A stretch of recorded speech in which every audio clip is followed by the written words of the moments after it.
चलिए, आज का हिंदी का टॉपिक है संज्ञा, जिसे इंग्लिश में नाउन कहा जाता है। नाउन की परिभाषा अर्थात संज्ञा की परिभाषा क्या है, इसमें हमने 4 चीजों को लिखा है। इन्हीं 4 चीजों से ही हमारी संज्ञा का निर्माण होता है।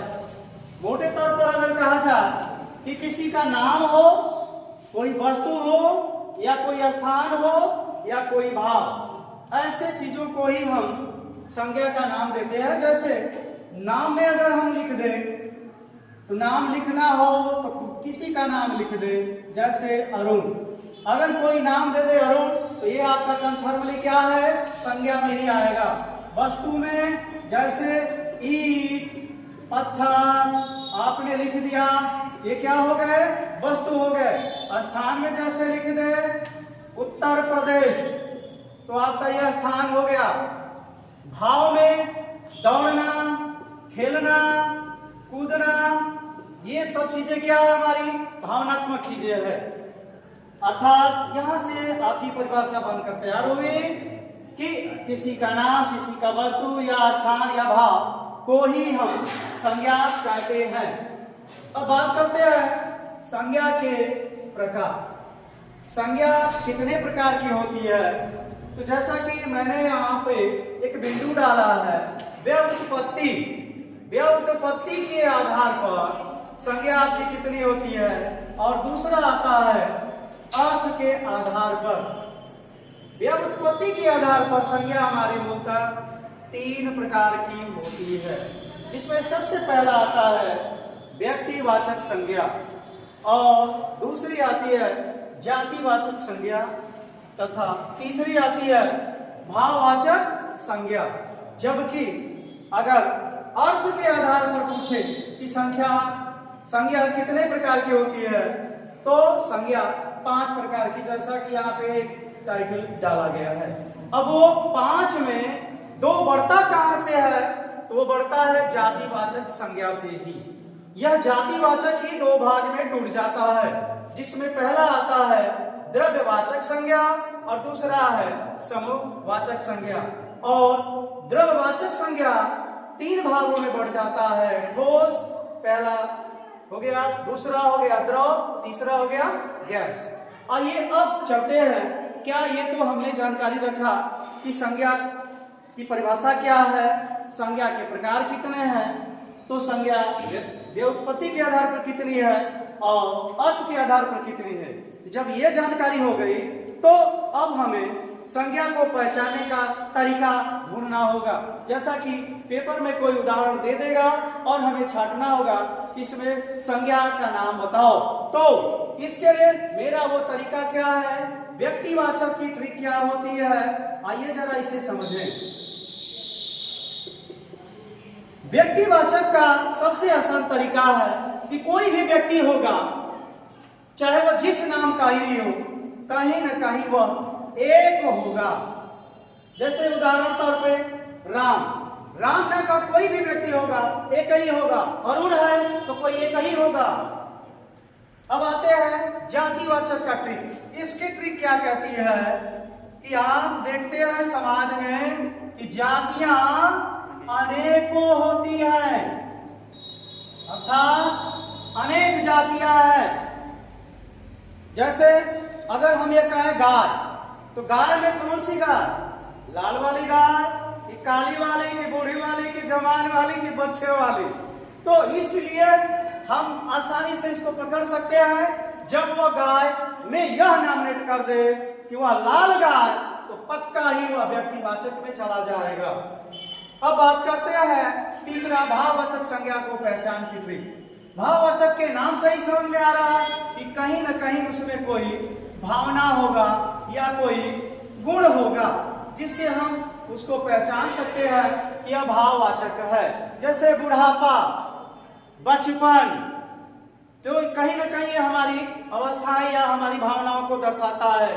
खट्टा मीठा, तमाम ऐसे उदाहरण मिल सकते हैं। अब बात करते हैं जातिवाचक में द्रव्यवाचक की संज्ञा की पहचान कैसे करेंगे, अर्थात जिसमें कोई या तो ठोस में हो, या द्रव में हो, या गैस में हो, तो ये तीनों चीज आपके द्रव्यवाचक में ही चले आएंगे। जैसे ठोस में आप चाहते हो तो जैसे में देख सकते हैं ईंट है, पत्थर है, ये आपका ठोस में आएगा। द्रव में जैसे जल ले लीजिएगा, दूध ले लीजिएगा, पेट्रोल ले लीजिए, डीजल ले लीजिए, तमाम ऐसे द्रव बन जाएंगे।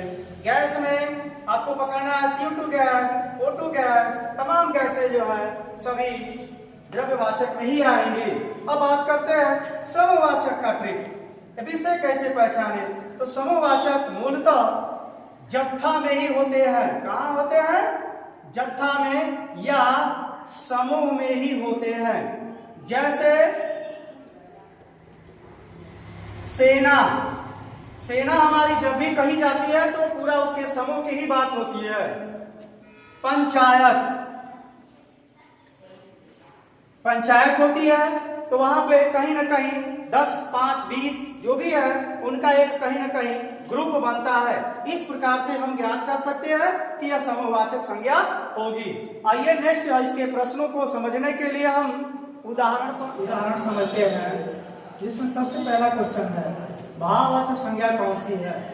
भाववाचक का मतलब होता है कहीं ना कहीं कुछ ऐसी भावनात्मक चीजें। जैसे पहला विकल्प है दिल्ली, लड़का, मोहन, बीमारी।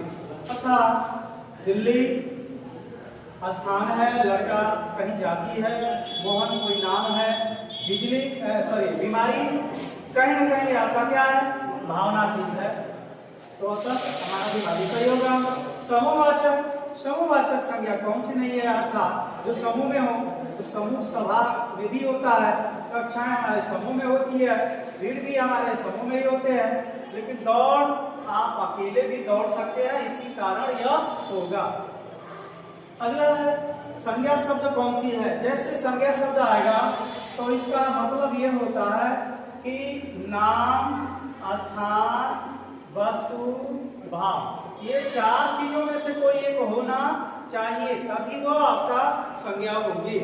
अर्थात हरा, पतला, सभा और गहरा। इसमें देखा जाए तो हरा चीज कहीं ना कहीं ये रंग है, विशेषण में चला जाएगा। पतला मोटा होना ये भी विशेषण है, गहरा, छिछला, ये सब चीजें जो है आपके विशेषण में चला गया। जैसा कि सभा आपका है जो संज्ञावाचक में, ये आपका समूहवाचक में चला जाएगा। अर्थात इस कारण से यह संज्ञा होगी। संज्ञा का कोई ना कोई भाग अवश्य होना चाहिए। अब बात करते हैं अगला, निम्न में द्रव्यवाचक संज्ञा कौन है?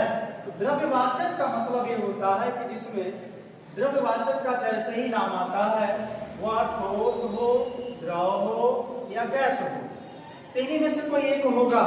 खटाई है तो मिठाई, दूध, ठंड, अर्थात इसमें दूध है जो कि आपका द्रव के रूप में है, अतः यह द्रव्यवाचक संज्ञा होगी। संज्ञा से विशेषण के लिए इनमें से कौन सा सही है? तो दिया गया भय, भय से भयालु, भय से भयातुर, भय से भयानक। ठीक है, तो भय से भयानक आपका सही होगा। अगला है राष्ट्र की राष्ट्र की भाववाचक संज्ञा क्या होगी?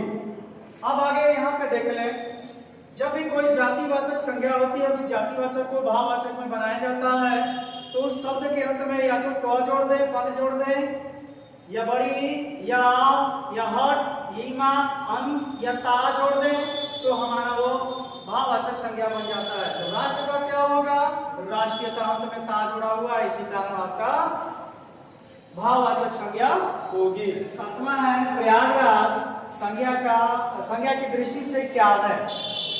तो प्रयागराज आपको नाम समझ में आ रहा होगा कि प्रयागराज क्या है? व्यक्ति है या द्रव्य है या जाति है या भाव? तो क्या ये प्रयागराज तो सभी लोग जानते हैं कहीं ना कहीं ये आपका क्या है? स्थान है। तो यह व्यक्ति तो हो ही नहीं सकता, द्रव्यवाचक कोई तरल पदार्थ है क्या ये? अगला है भाव, क्या भावना चीज है? अर्थात कंफर्मली क्या होगा? जातिवाचक संज्ञा होगी। अगला आता है इनमें कौन सी व्यक्तिवाचक संज्ञा नहीं है? व्यक्तिवाचक कोई एक होता है, अर्थात ये कह रहा है कि नहीं, व्यक्तिवाचक वो नहीं होगा। जबकि हम जानते हैं कि भारत हमारा एक देश है, अर्थात एक व्यक्ति की ओर इशारा कर रहा है, एक बात की ओर तरफ कर रहा है, एक है।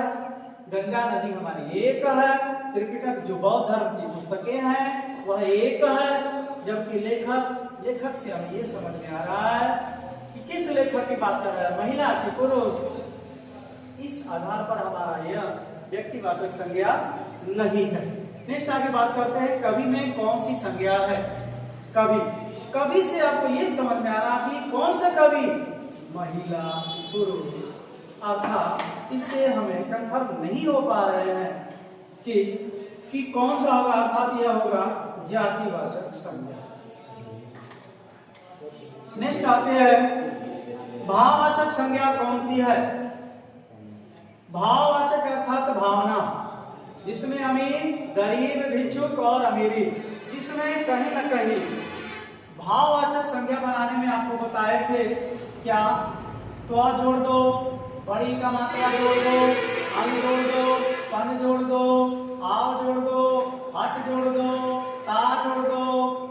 ये शब्दावली अगर हम जोड़ते हैं तो कंफर्म वो क्या बनता है, भाववाचक बनता है। अर्थात अमीरी के अंत में अमीर में बड़ी मात्रा जोड़ा, इसी कारण ये क्या हुआ, भाववाचक संज्ञा हुआ। अगला बात करते हैं पशुता शब्द किसका उदाहरण है। आइए देखें, पशु के अंत में ही ता जोड़ा है, अर्थात कहीं न कहीं यह भाववाचक संज्ञा होगी। अगला आता है 12वां, गांधी जी को राष्ट्रपिता कहा गया है। यह संज्ञा के किससे किस रूप में परिवर्तित हो रही है, तो आप यह देखें, गांधी जी हमारी कहीं न कहीं एक टाइटल है। अब गांधी जी तो नाम में कई नाम आते हैं, राहुल गांधी, सोनिया गांधी, तो यह निर्धारित नहीं हो पा रहा है कि कौन गांधी, अर्थात ये पूरे गांधी परिवार की अर्थात एक जाति हो गई। तो किस विकल्प में जाति से शुरुआत है, मात्र एक विकल्प से शुरुआत जाती है। और राष्ट्रपिता कहा गया वो कहीं न कहीं एक व्यक्ति की ओर बात कर रही है, अर्थात महात्मा गांधी जी के तरफ बात कर रही है। तब हमारा इसमें जो कन्वर्जन हो रहा है, जो चेंज हो रहा है, वह जातिवाचक से व्यक्तिवाचक की तरफ हो जाने की संज्ञा है। तो लहर को देखा जाए तो लहर किसमें उत्पन्न होता है, कहीं न कहीं पानी में होगा, किसी अन्य ऐसे चीजों में होगा, जैसे कोई तरल चीजें होगी उसमें लहर उठेगा, अर्थात कहीं न कहीं वह क्या होगी, जाति। अगला है सहसव से बना संज्ञा शब्द क्या होगा। सहसव क्या चीज है, सहसव हमारा कहीं न कहीं बचपन की अवस्था है, अर्थात यह भावना को दर्शा रही है, अर्थात यह भाववाचक संज्ञा होगी। अगला है संज्ञा का भेद नहीं होता है। तो सभी लोग हम जानते हैं कि संज्ञा व्युत्पत्ति के आधार पर 3 तरह की होती है, जिसमें आपका आता है व्यक्तिवाचक, जातिवाचक, भाववाचक और निजवाचक, जो हमारा ये क्या है, सर्वनाम में आता है। अतः हमारा ये संज्ञा का भेद नहीं होगा। अगला है जातिवाचक संज्ञा कौन सी है। जाति का मतलब होता है, आपको ट्रिक बताया गया, जातियां अनेक होती हैं। क्या होती है, अनेक, अर्थात इसमें मजदूर, अब मजदूर किस वर्ग का है, पिछड़ा है कि सामान्य है, ओबीसी जाति का, इस आधार पर हमारा मजदूर होगा। अगला है अर्थ के आधार पर संज्ञा कितनी होती है, तो अर्थ के आधार पर संज्ञा हमारी 5 होती है, व्युत्पत्ति के आधार पर संज्ञा की कितनी होती है, तो वह संज्ञा 3 होती है।